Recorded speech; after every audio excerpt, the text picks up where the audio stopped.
Da semana passada para esta semana, tem alguma dúvida geral quanto ao andamento da disciplina, quanto aos horários, quanto a esse endereço, quanto a esta plataforma, quanto à faculdade, coisa assim, que a gente possa ajudar? Enquanto isso, eu já vou compartilhar na tela, mas a palavra está aberta para vocês, ok?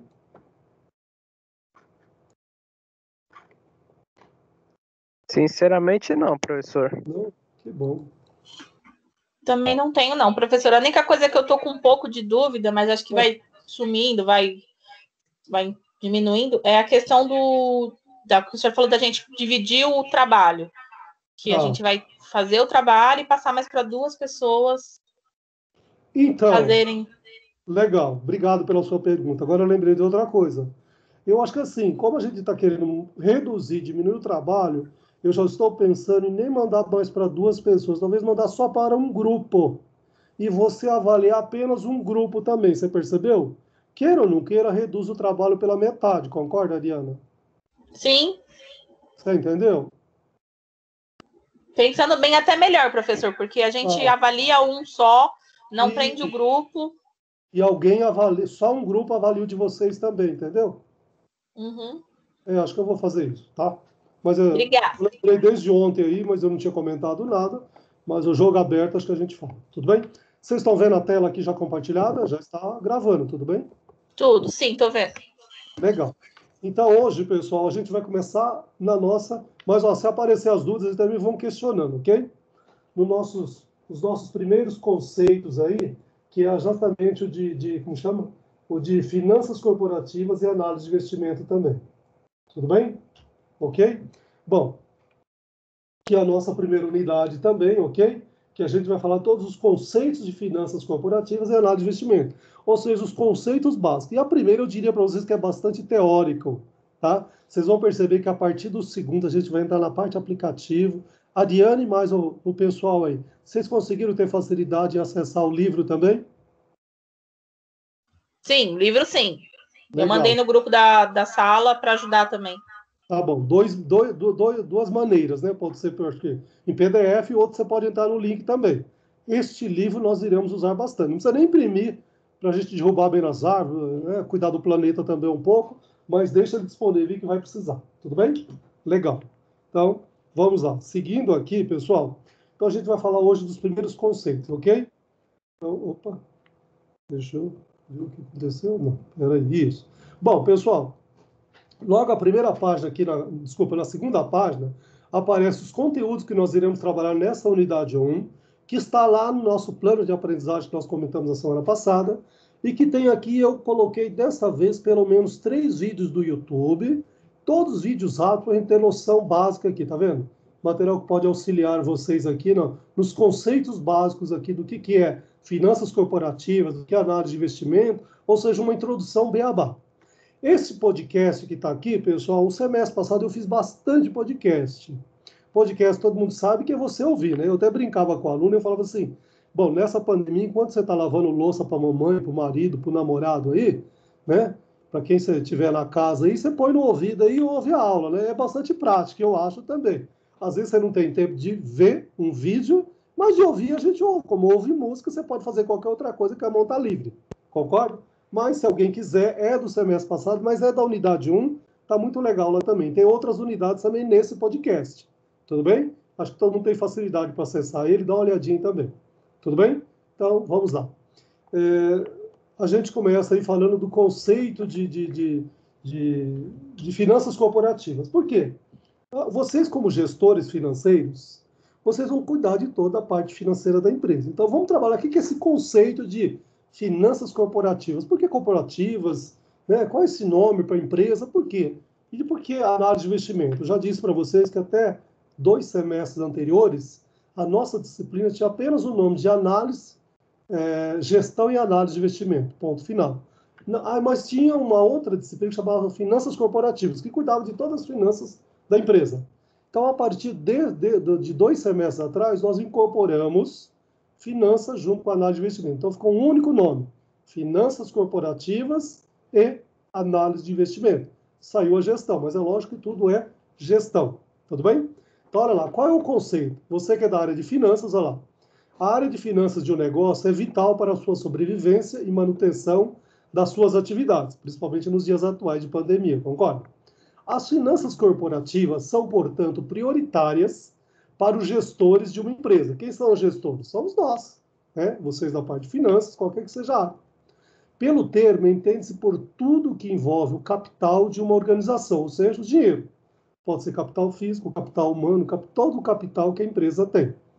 Isso vale tanto para a sua composição societária, que são isso, contribuições dos sócios para a formação do seu patrimônio, como também para ferramentas de análise, indicadores e tomadas de decisão.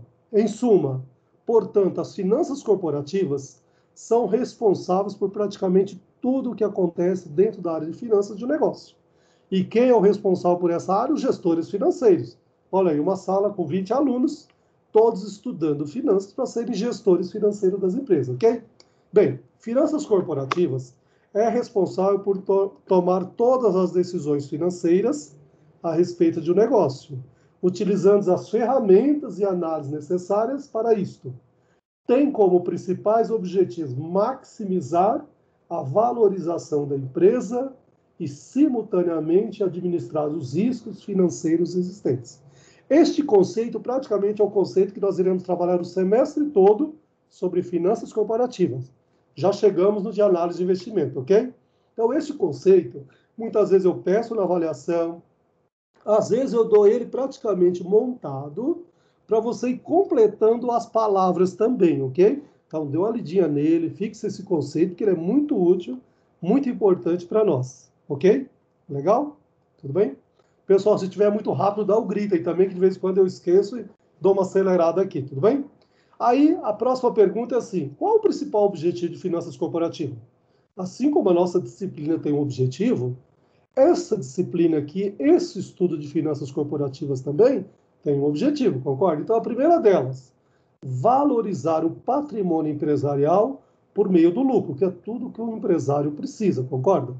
Resultados positivos ou investimentos. Ou, em outras palavras, a maximização do valor da empresa, que é o grande foco, tudo bem? De todo empresário, concorda? Além disso, um outro objetivo, é preciso ter um cuidado especial com o fluxo de caixa, que eu já disse para vocês que a partir da unidade 2, nós vamos aprender a montar um fluxo de caixa. Entrada de capital, fluxo, a setinha para cima. Saída de capital, a setinha para baixo. Ok? Mantendo-se sempre que possível no positivo.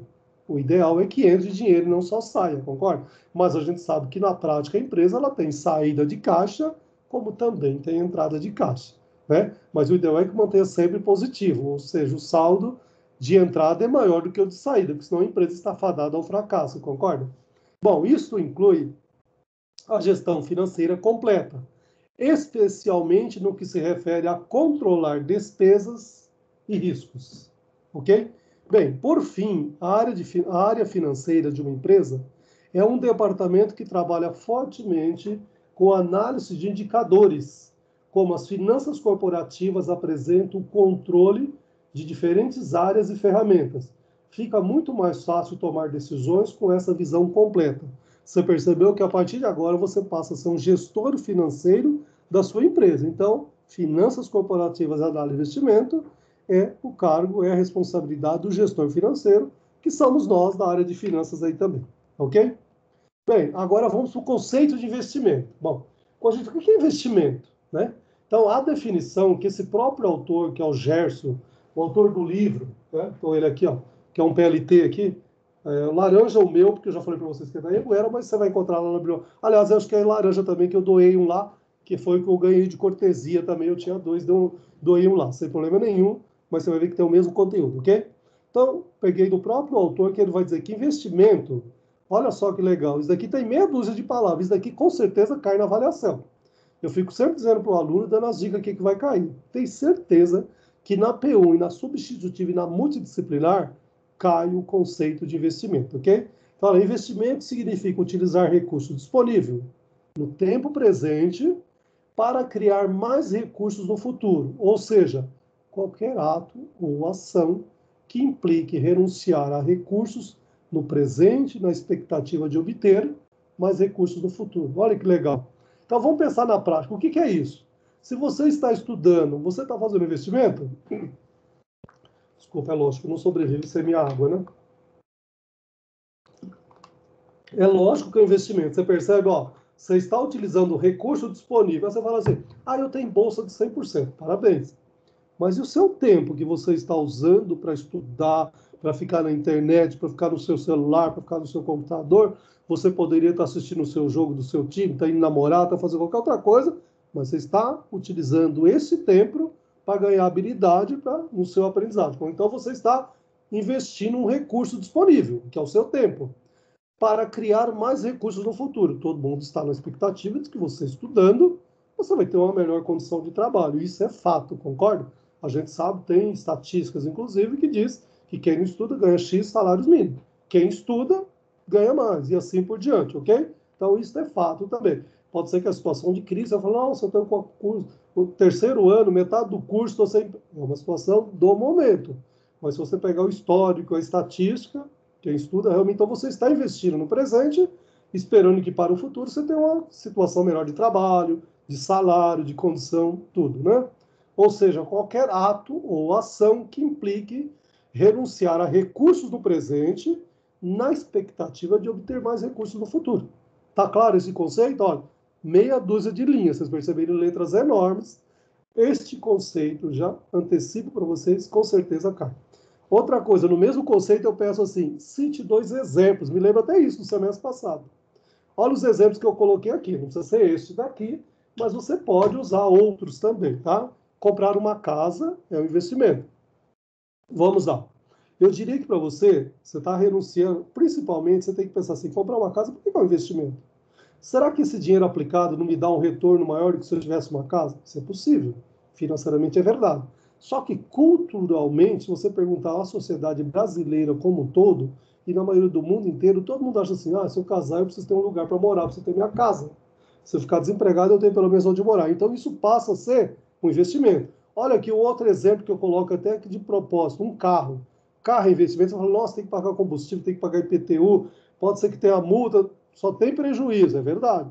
Só que assim, além de te dar um status, vocês concordam? Pode não, mas isso é fato também. Você vai lá no marketing, eles vão dizer que ter carro no Brasil é símbolo de status. Tanto é que a gente paga um imposto alto, porque é símbolo de status também. Não só isso, como você vai dizer, você tendo um carro, você pode sair um pouco mais tarde da sua casa para ir trabalhar, você pode dar carona para um amigo, você pode levar namorado, você pode ouvir uma música, o que não te dá essa possibilidade no transporte público, você concorda?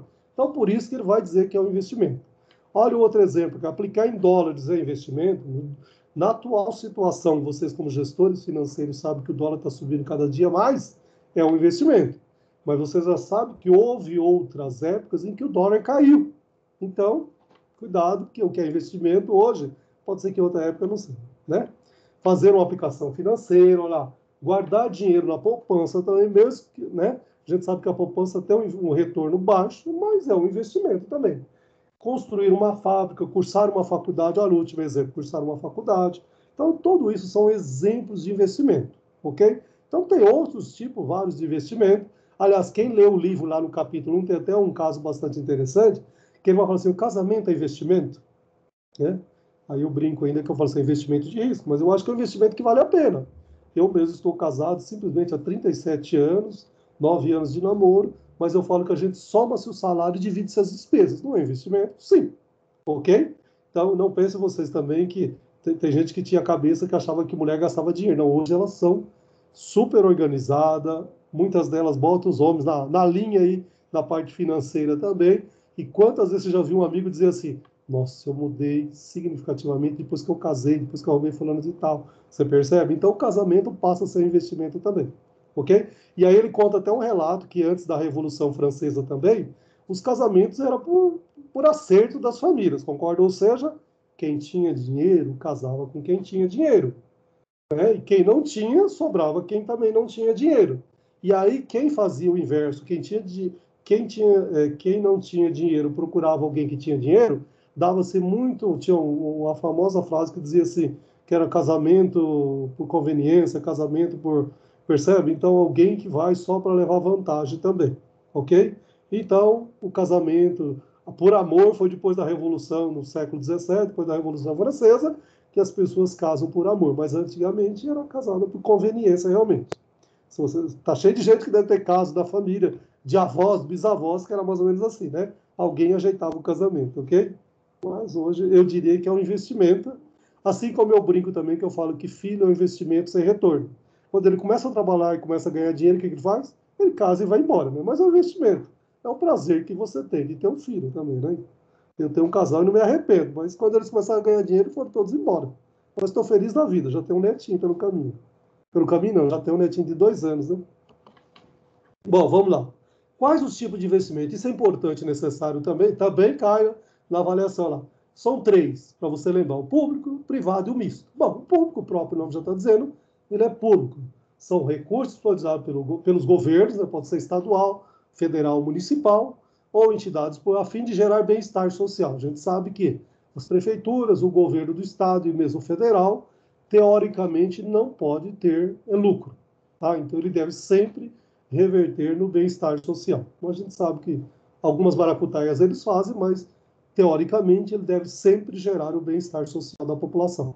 E o privado, é lógico, o próprio nome já está dizendo, são recursos disponibilizados por pessoas jurídicas ou físicas de direito privado, a fim de gerar retorno aos investimentos. É lógico que todo mundo do privado ele está, né, fazendo investimento, ele quer ver o retorno desse investimento, com certeza.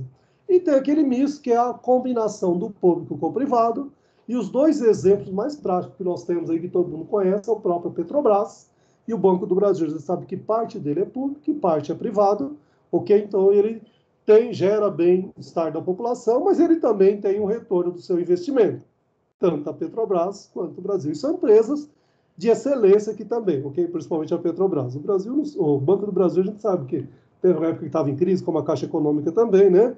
Com alguns desvios também, assim como a Petrobras também, a gente sabe que teve também, mas são empresas que foram feitas para gerar o bem-estar social da população e também gerar um lucro, ok?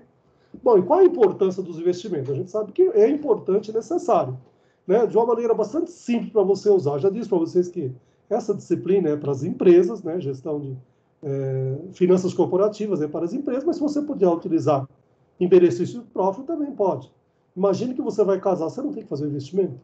Por quê? Se você não tem dinheiro nenhum, você não tem crédito na praça, você tem condições de mobiliar sua casa para casar, você tem condições de comprar um carro, você tem condições... Então, tudo isso a gente sabe que a importância dos investimentos. E as empresas precisam crescer também. A gente sabe que para ela melhorar sua produtividade, o que é produtividade? É cada vez produzir mais utilizando menos recursos. E a gente sabe que a concorrência faz isso. Então, se nós queremos ser competitivos no mercado globalizado, nós precisamos fazer investimento para que a gente tenha cada vez mais uma melhor produtividade também. Ok? Então, olha, a economia de qualquer país só pode crescer com o fluxo contínuo de investimento. As unidades produtivas não podem produzir mais do que a capacidade de suas máquinas e instalações. Para aumentar o produto interno bruto, é fundamental criar novas unidades produtivas e aumentar a capacidade das já existentes, o que só é possível via investimento, concorda? Então, investimento é necessário em qualquer que seja as nossas áreas, ok? Bom, e aí, qual a importância, não, importância não, desculpa, qual é a importância dos investimentos ainda? Olha lá, ok? O investimento influencia a sobrevivência das empresas em pelo menos 2 aspectos: expansão das empresas ou reposição do capital. A gente sabe que as empresas precisam crescer, precisam expandir, então precisa fazer o quê? Investimento. E volta e meia a gente sabe também que tem um desgaste, os produtos acabam, né, tendo a sua obsolescência, as máquinas, os equipamentos vão ficando ultrapassados, então a gente precisa fazer o quê? A reposição do capital. E como nós fazemos essa reposição? Via o quê? Investimento. Ok? Então aqui vocês perceberam que já dá para gerar meia dúzia de perguntinhas também nas nossas avaliações, ok? Que eu já fiz meia dúzia lá na frente para vocês também. Tudo bem? Olha lá, ainda a importância, tá? Aqui vai dizer de uma visão clássica, que eu já falei para vocês, que eu tenho a minha formação também como economista, ok? Vamos lá. A visão clássica de Adam Smith e Karl Marx, lá, né? Fala sobre o capital, são os meios de produção da empresa, como as máquinas, equipamentos, ferramentas e instalações. Nesses 2 autores aqui daquela época, do século XVIII para o século XIX, tinha preocupação com o capital humano? De jeito nenhum, vocês perceberam? Hoje não, hoje a gente sempre diz, não só a gente diz, como todas as empresas de ponta, as empresas, né, modernas, as empresas multinacionais, que elas têm talvez uma cultura um pouquinho diferente das nossas, você sabe que o capital humano é um grande capital hoje importante, que a gente chama de capital intelectual, capital humano, ou seja, a mão de obra. Então, por isso, olha lá, a educação, o conhecimento humano e a tecnologia passou a ser um item fundamental hoje, tá? Não que o capital físico não seja importante, máquinas e equipamentos. Porém, agora você tem, além de máquinas e equipamentos, que Karl Marx e Adam Smith sempre considerou da época do Capital lá, que tem os maiores livros deles sobre, né, a visão clássica dos dois maiores economistas, hoje, aliado a eles também, nós temos o que é o capital intelectual. As pessoas, é lógico. E por isso que todo mundo, em qualquer profissão, voltou para o banco escolar, porque é necessário agora se atualizar, concorda? Ok? Então, é importante. Ou seja, o mercado oferece uma variedade de investimentos. Cabe ao gestor financeiro, falar que são vocês, somos nós, quais são os melhores investimentos para a empresa. Considerando as decisões, olha lá, 4 pelo menos. As econômicas, as financeiras e a de ambiente empresarial. Desculpa, as 3, não as 4. Ok? De ambiente empresarial. E aí a gente tem cada uma delas, ok? As considerações econômicas. O que eu devo considerar? Olha lá, a rentabilidade e o risco do investimento. O investimento que nós fazemos, temos alguns riscos, que seja uma aplicação, que seja a construção de uma nova fábrica, que seja a aquisição de um imóvel, que seja a aquisição de um veículo, que seja mesmo a faculdade, que você fala, tem pouco risco. Mas, meu amigo, quantas vezes você já ouviu histórico de gente fazendo faculdade e, de repente, ele descobriu no final do curso que a faculdade dele não foi credenciada pelo MEC e ele não recebe o certificado e ele já pagou não sei quantos anos, quantos semestres do curso dele. Ou seja, tem algum risco, concorda? Porém, devemos escolher o de maior retorno e de menor risco para a empresa. Você, como gestor financeiro, e o seu diretor vai sempre pedir, meu amigo, procure qual é o maior retorno que vai me dar o investimento e qual é o menor risco para a empresa. Né? Então, considerando também o que? O custo de oportunidade. O que é custo de oportunidade? Nós vamos aprender lá no capítulo 3. Custo de oportunidade é mais ou menos assim, para de uma bastante simples lá. Imagine que você tenha 100 mil para aplicar numa nova fábrica. Porém, se você deixar aplicado em poupança não, vamos dizer em dólar, vai te dar, vou exagerar, 2% ao ano. Ou seja, se essa sua fábrica que você está investindo não te der igual ou superior a 2% ao ano, você concorda que seu custo de oportunidade, você não vai cobrir seu custo de oportunidade? É melhor deixar o dinheiro aplicado em dólar do que você investir nessa fábrica. Porém, você aplicar em dólar te dá menos dor de cabeça. Porém, a gente sabe que a maioria das nossas empresas ela tem um grande objetivo, uma grande responsabilidade social também, que é gerar e manter emprego, concorda?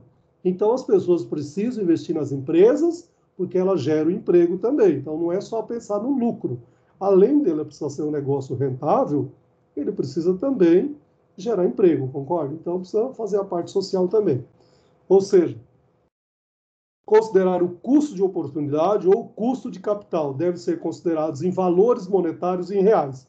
E a gente vai utilizar este custo de oportunidade para calcular tanto o TIR quanto o VPL, que eu comentei alguma coisa levemente a semana passada, que de uma maneira bastante simples, o TIR é taxa interna de retorno. VPL, valor presente líquido. Ok? Seguindo aí. Bom, as considerações econômicas. Olha lá, o que eu devo levar em consideração nos meus investimentos também? Olha lá, leve em conta a disponibilidade de recursos próprios ou financeiros. Você concorda que se eu não tenho investimento próprio e eu não tenho também capacidade de crédito no mercado, que investimento eu posso fazer? Nenhum. Então eu posso não ter dinheiro próprio, não posso não ter capital, mas eu tenho crédito na praça, crédito no mercado, então eu posso fazer investimento. Aliás, quantas vezes nós, pessoas físicas, ou mesmo as empresas, pessoas jurídicas, elas não fazem investimento com dinheiro capital que não é próprio e sim de terceiro? Então, tudo bem, ok? Então, só faz sentido se você tem o capital próprio ou mesmo de terceiros, ok?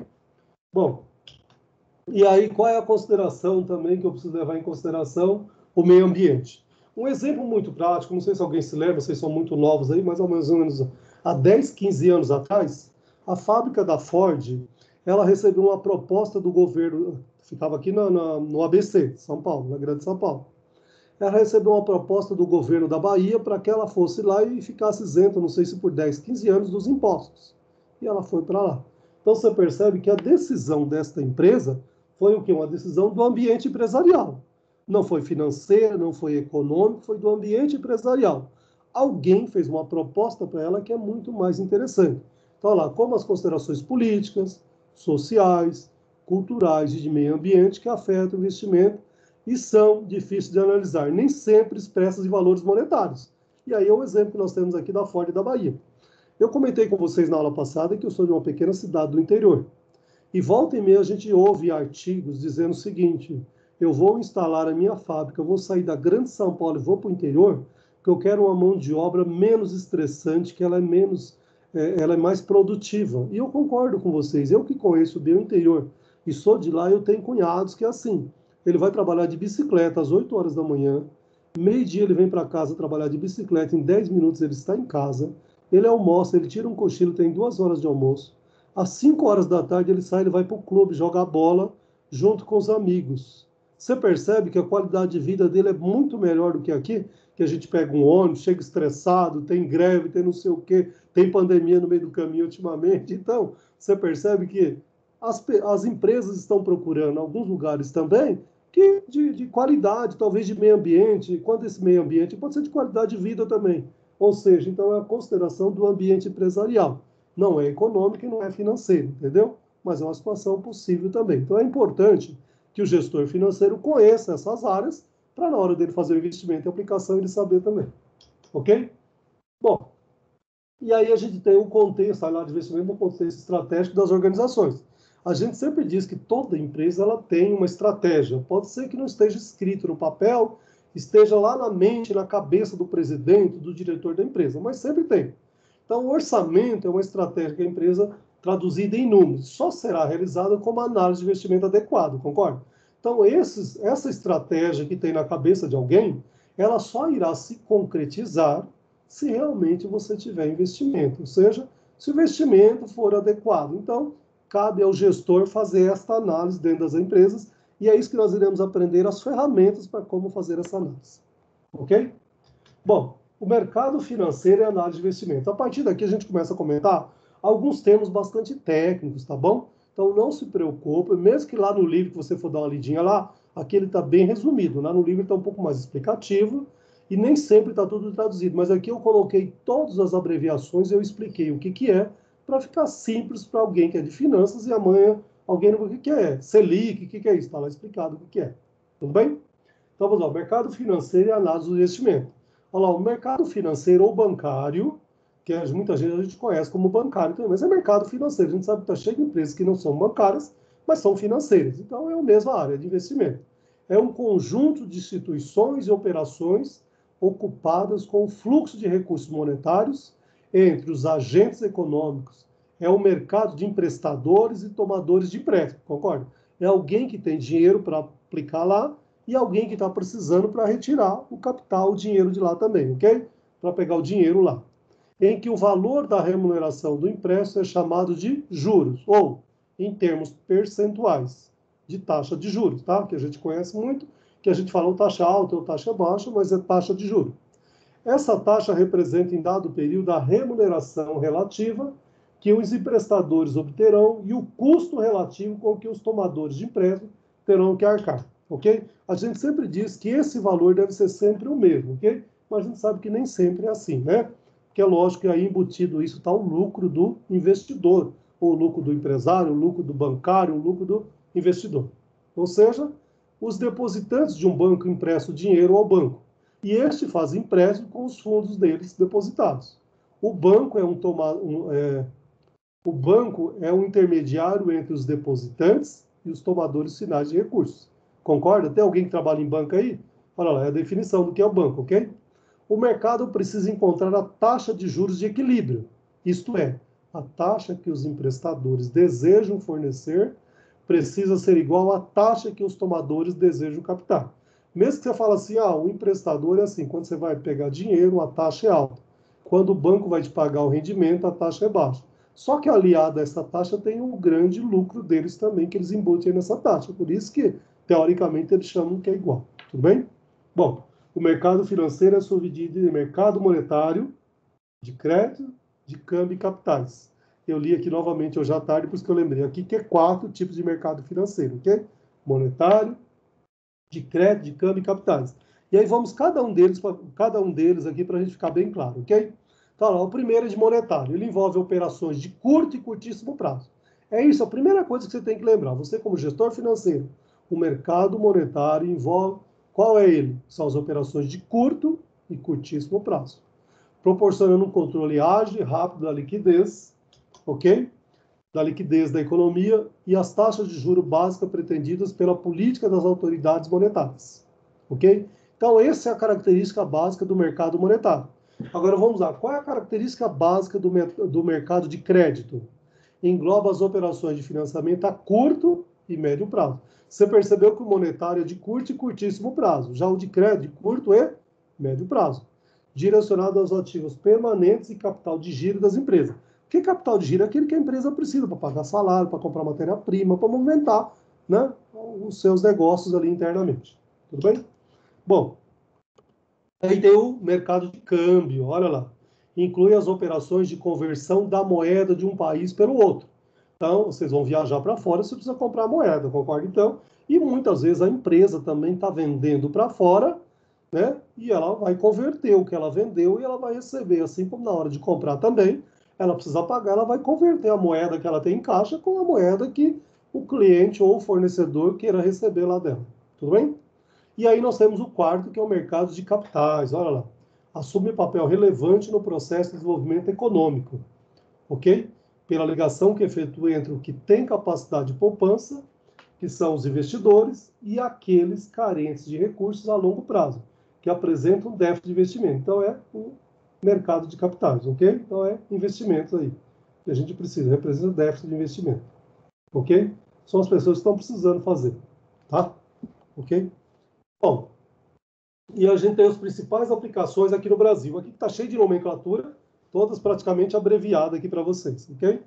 Bom, as empresas que geram caixa têm uma grande preocupação com essas aplicações, uma vez que, dadas as altas taxas de juros do Brasil, pode significar uma considerável fonte de receita para a empresa. Nós sabemos que, mesmo que a gente fale, hoje está controlado, mas se você comparar com outros países, esse tipo de inflação que a gente acha que está controlada ainda é alta, ok? Vocês vão perceber que vai ter lá no capítulo 2, se eu não me engano, ou será que é esse daqui? Eu li o 2 também, estou confundindo talvez. Onde você vai verificar, uma taxa de 2% ao mês é pouco. A hora que você faz ela acumulada por 12 vezes, você vai ver o quanto você vai pagar. Aí a hora que você compra um carro para pagar em 5 anos, você vai ver se você vai pagar mais o outro carro. A hora que você está querendo casar e compra um apartamento para pagar em 15, 20, 25 anos, que é normal você pagar, você vai pagar mais 2 apartamentos. Então você percebe que esses juros, essa taxa de juros no Brasil, hoje é muito alta, concorda? Então isso é importante você considerar também. E aí você tem aplicações do CDB. O que é CDB? Está aí traduzido, ó. Certificado de Depósito Bancário. Caderneta de poupança, debênture, vou explicar ali em seguida o que é. Ações de empresas, fundos de investimento, títulos públicos.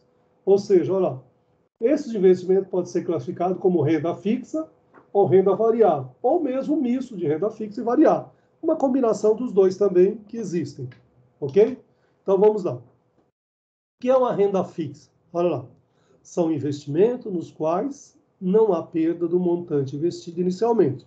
Os juros podem ser pré ou pós-fixados, ou seja, quando você fecha o seu negócio, alguém já diz qual é a taxa, ou pode esperar daí 30 dias, quando fechado o contrato, que você vai ter. E aqui logo em seguida ele explica o que é pré-fixado. A taxa de juros é pré-determinada. É determinada no montante da contratação da aplicação. Qual é a diferença para pós-fixados? A taxa de juros é apurada após determinado período e é vinculada a algum indicador como a taxa Selic ou mesmo CDI, Certificado de Depósito de Interesse Anual. Interbancário, desculpa. Ok? E aí embaixo nós temos a Selic. O que é Selic? Taxa básica. Olha lá, não estava falando taxa Selic ou CDI? Olha lá, está explicando o que é um outro. Taxa Selic, taxa básica de juros da economia, determinada pelo Banco Central. E o que é CDI? Certificado de depósito interfinanceiro. Taxa com valor próximo da Selic. Por isso que ele diz que pode ser uma ou outra, porque são taxas muito próximas do outro, que é o governo que determina também. Ok? Bom, ainda dando continuidade à renda variável, olha, são investimentos nos quais pode haver perda no montante investido inicialmente, além da perda de juros ou rendimentos. São aplicações mais arriscadas que as de renda fixa. E a gente sabe que o investidor tem alguns que querem correr risco e ter uma grande lucratividade, como você pode ter uma grande perda. Outros não querem correr nenhum risco e querem manter ali uma estabilidade, ok? Então, nós temos esse tipo. Com certeza, se alguém trabalha em alguma parte financeira, no banco aí, geralmente é muito comum, quando você trabalha com cliente, você perguntar, você quer correr algum risco ou não? Ou seja, o cliente quer correr um alto risco ou um baixo risco. E se é baixo risco, você vai dizer, então aplica na poupança, que é o menor, vai te dar menor rentabilidade, mas não te dá dor de cabeça nenhum. E eu me lembro, nos meus 61 anos de idade, que o governo Collor, se você perguntar para os seus avós, foi o único que conseguiu pegar a poupança da população, mas depois governo nenhum conseguiu. Eu acho difícil, ultimamente, né, na situação que estamos, alguém conseguir passar a mão no dinheiro da poupança, principalmente dos aposentados. Né? Mas a gente sabe que outros investimentos dão uma rentabilidade maior, mas tem um risco maior, que isso nós vamos aprender também lá no capítulo 6, como calcular esses riscos também, ok? Legal. Bom, e aí dando continuidade, as principais modalidades de aplicação financeira, que é o CDB, ok? Olha lá, o que é o CDB? Certificado de Depósito Bancário. Ele é emitido por uma instituição financeira, privada ou mesmo pública também, pode ser um banco privado ou um banco público, como o Banco do Brasil, Caixa Econômica, em troca de um depósito a prazo que só pode ser resgatado após determinado período. O CDB, né, que é o Certificado de Depósito Bancário, é um instrumento bastante flexível de renda fixa e pode ser emitido tanto com taxa pré-fixada quanto com taxa pós-fixada. Agora você já sabe o que é renda fixa, o que é pós-fixado, o que é pré-fixado também. Então, te dá esta possibilidade o CDB, ok? Bom, dando continuidade aí, caderneta de poupança. Uma observação aqui também, que a gente sempre tinha na mente, que caderneta de poupança era para os nossos avós que não queriam correr risco. Meu amigo, engano nosso ultimamente. Os nossos avós estão internautas, estão conectados aí na tecnologia, muitos deles gostam da tecnologia, estão aplicando, estão correndo risco e não querem mais aplicar na poupança, que te dá aquele valor muito baixo ali, que é seguro, mas é muito baixo. Então, olha lá, caderneta de poupança é um instrumento muito tradicional de renda fixa e a rentabilidade é um misto entre taxa pré-fixada e taxa pós-fixada. Olha um exemplo muito prático para você entender. ATR mais 0,5%. ATR, você sabe quanto que é? Não, porque ATR alguém ainda vai determinar. Porém, os 5% já está determinado. Então, essa já é uma taxa pré-fixada. Então, quando você vai fazer a aplicação na poupança, você já sabe que 0,5% você vai ganhar. Então, 0,5% é uma taxa pós-fixada. Ok? Então, ela já está fixada, ela é pré-fixada. E a TR é o quê? É uma média da rentabilidade do CDB ajustada por um fator determinante pelo governo. Então, essa nós não conhecemos ainda, ok? Então, a gente corre essas duas. É uma combinação, um misto entre pré-fixada e pós-fixada. Ok? Bom, e o outro que nós temos aqui, o que são os debêntures, né? Que eu falei que... O que são debêntures? São títulos emitidos por empresas privadas. As privadas, o quê? Não é o governo, ok? São empresas privadas. Normalmente com prazos de 3 a 5 anos, é um instrumento de renda fixa e pode oferecer garantias adicionais. Como? Você pode, no final do 3º ou do 5º ano, converter, né, esses títulos em quê? Em ações da empresa, ok? Então, você passa a ser um acionista da empresa e, se for interessante, você toma essa decisão também. É apenas um tipo de investimento que você tem aí, que são os debêntures, ok? Olha lá, a taxa de juros normalmente é pós-fixada, como a taxa Selic ou mesmo CDI. E poderá ser mista, com uma taxa pré-fixada, mais o índice de inflação, como o IGPM, Índice Geral de Preços de Mercado, okay? Que é o M, que vai estar ali na frente, explicando um pouquinho melhor o que é ele. Ok? Bom, vamos lá. E aí nós temos Ações de empresas negociadas na Bovespa, olha lá. Com certeza deve ter nesse grupo de 20 alunos aí de gestores financeiros, que já tem alguém fazendo investimento, querendo casar, aplicando na Bolsa, legal. Porque antigamente a gente tinha muito em mente que quem aplicava na Bolsa era quem tinha dinheiro. E hoje a gente sabe que a própria Bolsa Incentivo, você tem R$ 100, meu amigo, chega um determinado mês, sobrou R$ 100 na sua conta, aplica na Bolsa que, se você souber trabalhar, você vai ganhar dinheiro também. Ok? Legal. Olha lá, como que é as ações da Bovespa? Olha lá. Tem por objetivo facilitar a transação de ações entre as corretoras e negocia centenas de ações diariamente. Então, essa é a função das empresas negociarem junto ao Bovespa, ok? Então, as ações. As ações são instrumentos de renda variável com retorno de duas formas. Primeiro, recebimento de dividendos, que são equivalentes à distribuição de lucros. E o segundo é o quê? Ganhos de capital, quando as ações aumentam de valor. E a gente sabe que, dependendo do boato, elas aumentam de valor, mas é lógico, dividendos não depende dos boatos. Mas, ganhos de capital, essas ações, elas dependem de boato também, ok? Então, é uma situação. Bom, o outro tipo são fundos de investimento.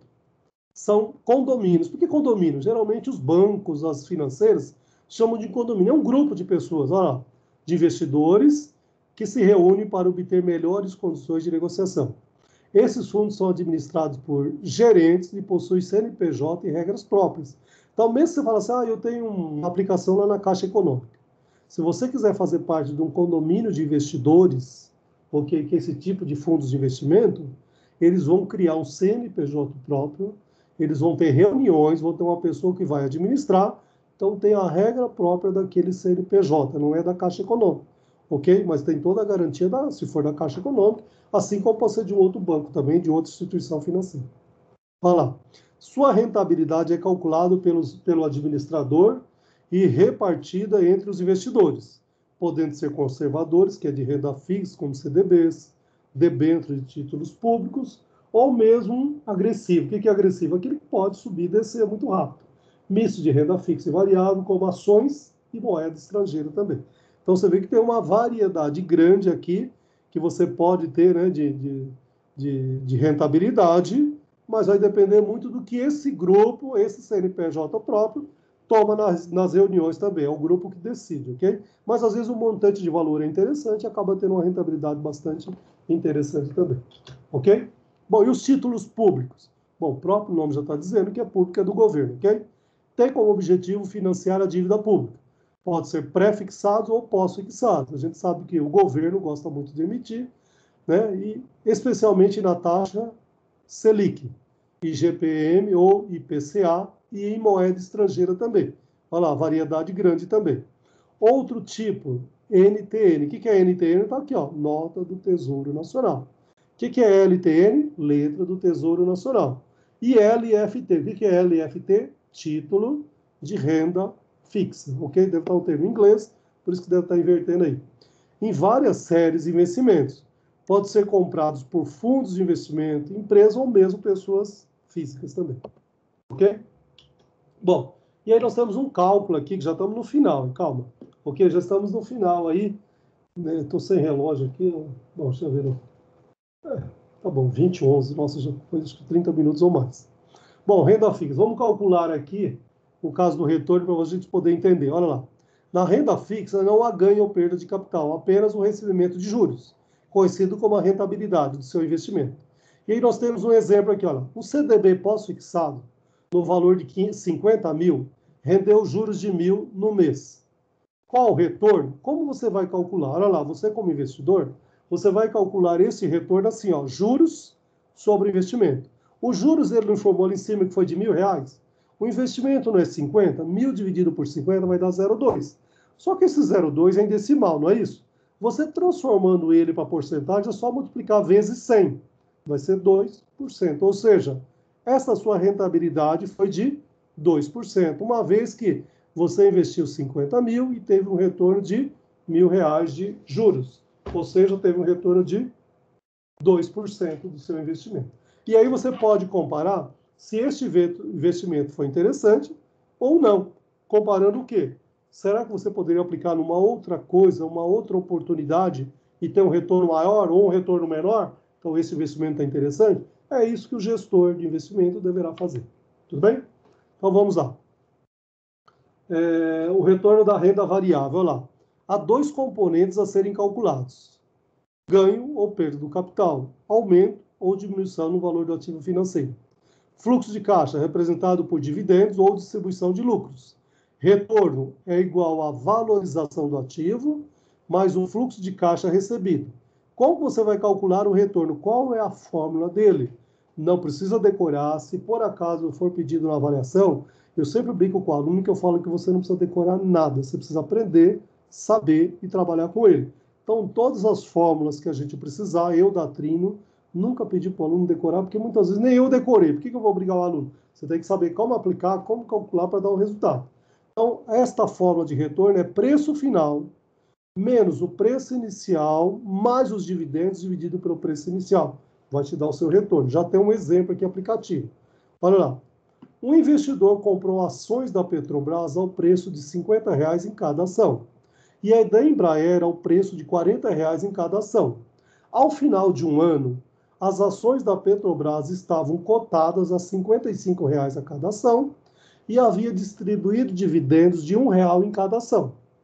As ações da Embraer estavam cotadas a R$ 42 em cada ação e havia distribuído dividendos de R$ 8 em cada ação. A pergunta é, qual o retorno de cada investimento? Ok? Vamos lá, olha lá, você já tem aqui o resultado, inclusive. Né? Em cima aqui está o mesmo repeteco lá do que nós acabamos de ler. Ok? Então vem aqui, retorno da Petrobras, usando aquela fórmula anterior, o final 55, menos o inicial 50, menos o dividendo 1, dividido pelo inicial 50, 0,12.